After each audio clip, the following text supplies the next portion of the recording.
Okay, here we are, part 2 with my Di2 upgrade on my older model giant TCR bike. This is a 2013 model, I believe, currently running Dura-Ace 9000 mechanical. There's absolutely nothing wrong with this whatsoever. Everything is in tip-top condition, but I did pick up the Di2 group set to upgrade this to just the other week, and as you saw, unboxed it, did the firmware upgrade, everything worked flawlessly, so today it's time to put it on and see how it goes. Now, I've done a bit of preparation before filming this video today. Obviously, the cranks are off. I've removed that side of the bottom bracket there because that's where the junction box down here will go. Obviously, the wheels are off. I've given the bike a bit of a clean, so we are all set to do the upgrade. Speaking of the upgrade, the process is as follows. At the back here, removing the rear derailleur and cable.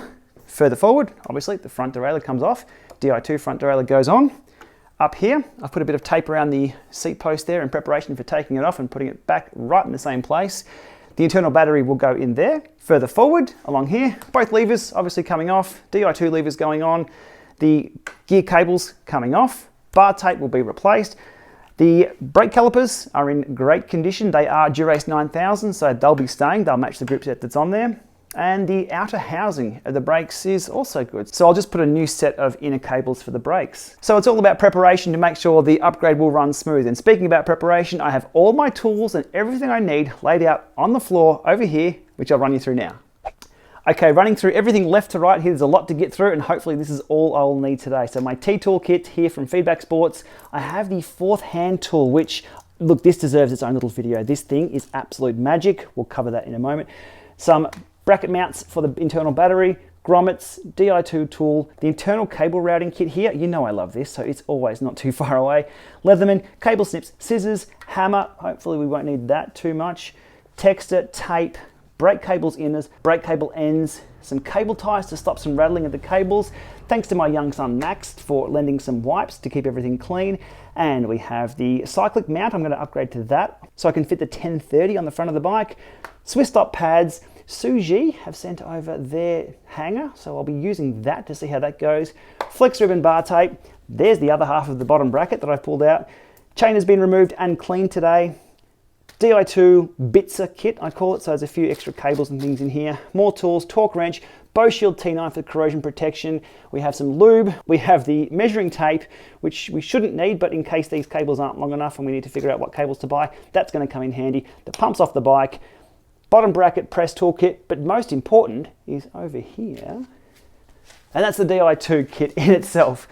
So, levers as set up, climbing shifter, junction box which will go on the front, all the way down to the 4-port box here that'll hang out near the bottom bracket, which will plug into the front derailleur, rear derailleur, and battery. Okay, I think that's everything I need in regard to tools, but there's only one way to find out, and that's to start the job. Out with the old and soon to be in with the new. Rear derailleur comes off, rear hanger also comes out, and the new hanger goes in for now. We'll see what I mean by that later in the video. Front derailleur and the chain catcher also comes off.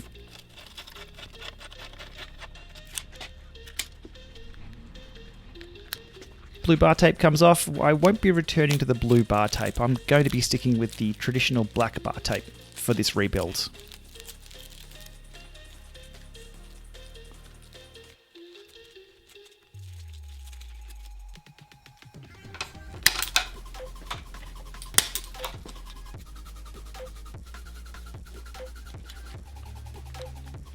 There are markings on the front of the bars there, but Texter is just cheap and easy and gets them right back to where they need to go.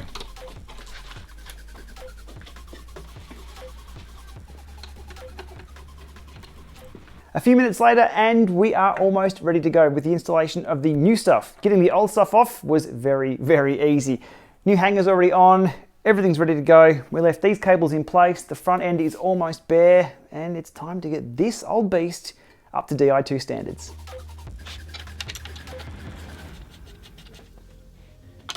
Front derailleur height is always a little tricky without the chainring, so that's the chainring that I'll be putting in play in just a few moments. So checking the height with that, a few mil clearance, and it's good.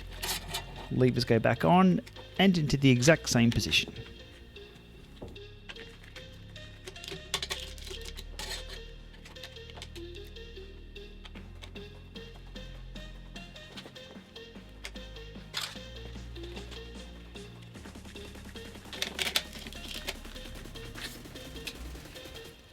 One of the easiest internal cable routing jobs you'll ever do is the rear derailleur cable. Because of where the exit point is, it's a little tricky and that cable is a little sloppy, so I will be using some cable ties just to secure that down and keep it away from both the cassette and being clamped when I'm putting it on and off trainers. So 2 cable ties used here. Look, visually not the greatest look, but it is a solution that will work just perfectly. So cable ties for that cable there.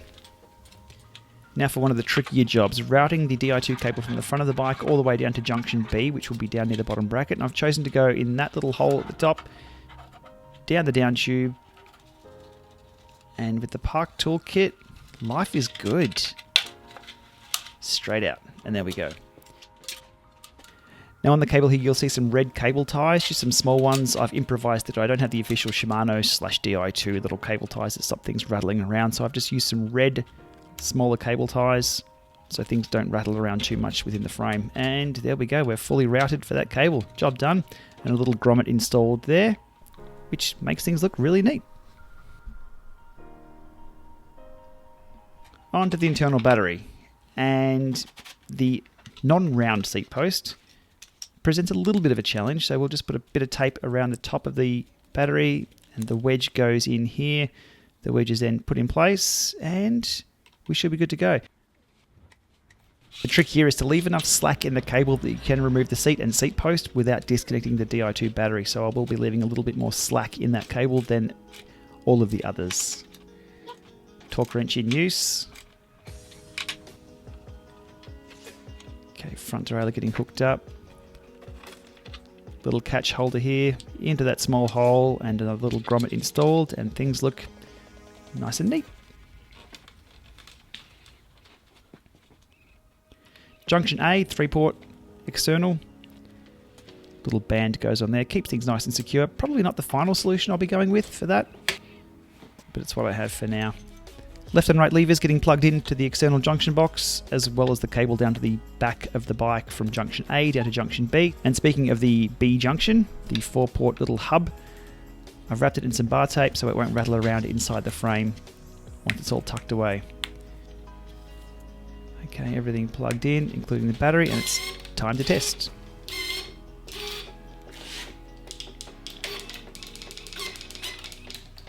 As we saw on the bench in the previous video, everything works as expected. Happy days.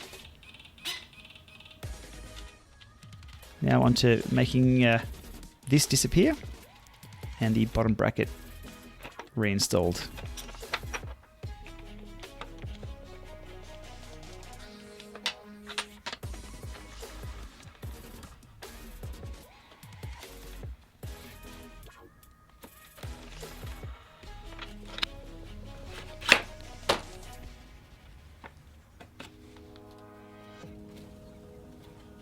Crank back on. Not the final crank I'll be using for a lot of the testing, but this will get me up and rolling today to make sure everything works fine with all the adjustments that I'll be doing to the gearing. But prior to that, we will sort out the brake cables.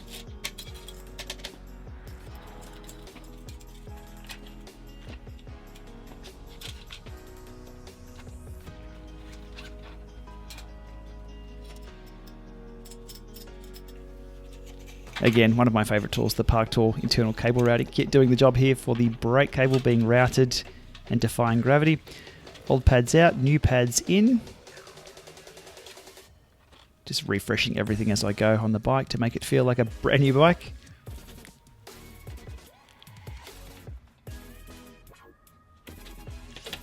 Okay, onto one of my favorite tools I've come across, the 4th hand tool from Park Tool.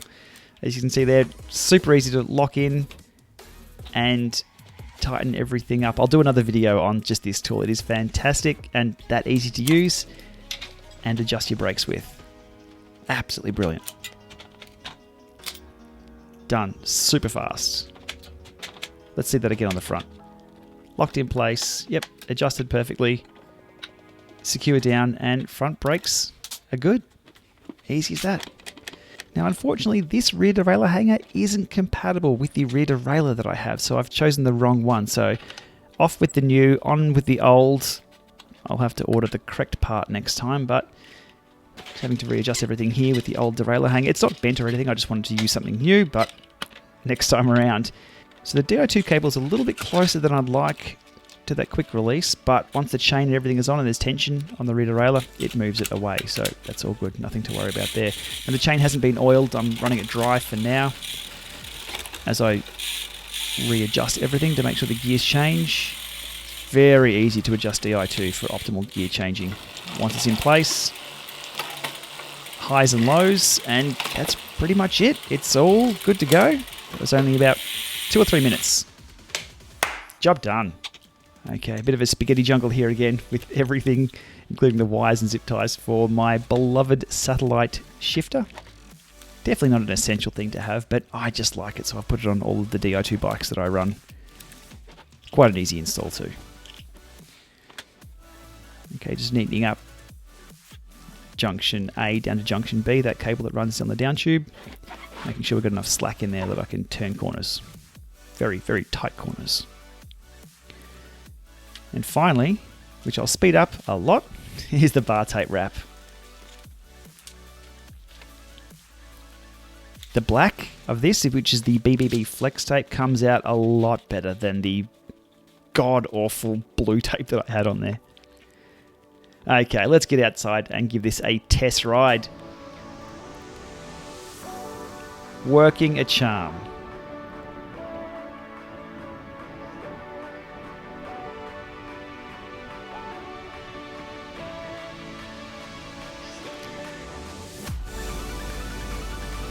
And there's the rear derailleur cable tucked away, out of trouble.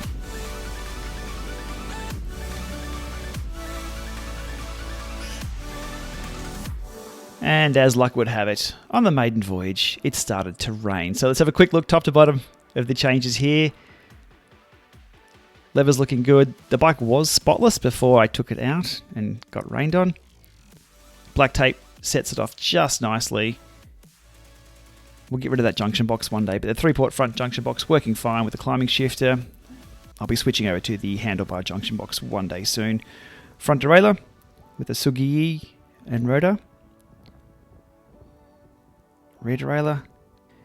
So there we are, project complete, and I am really, really happy with how this has turned out. Those shifts are crisp, and I love the result.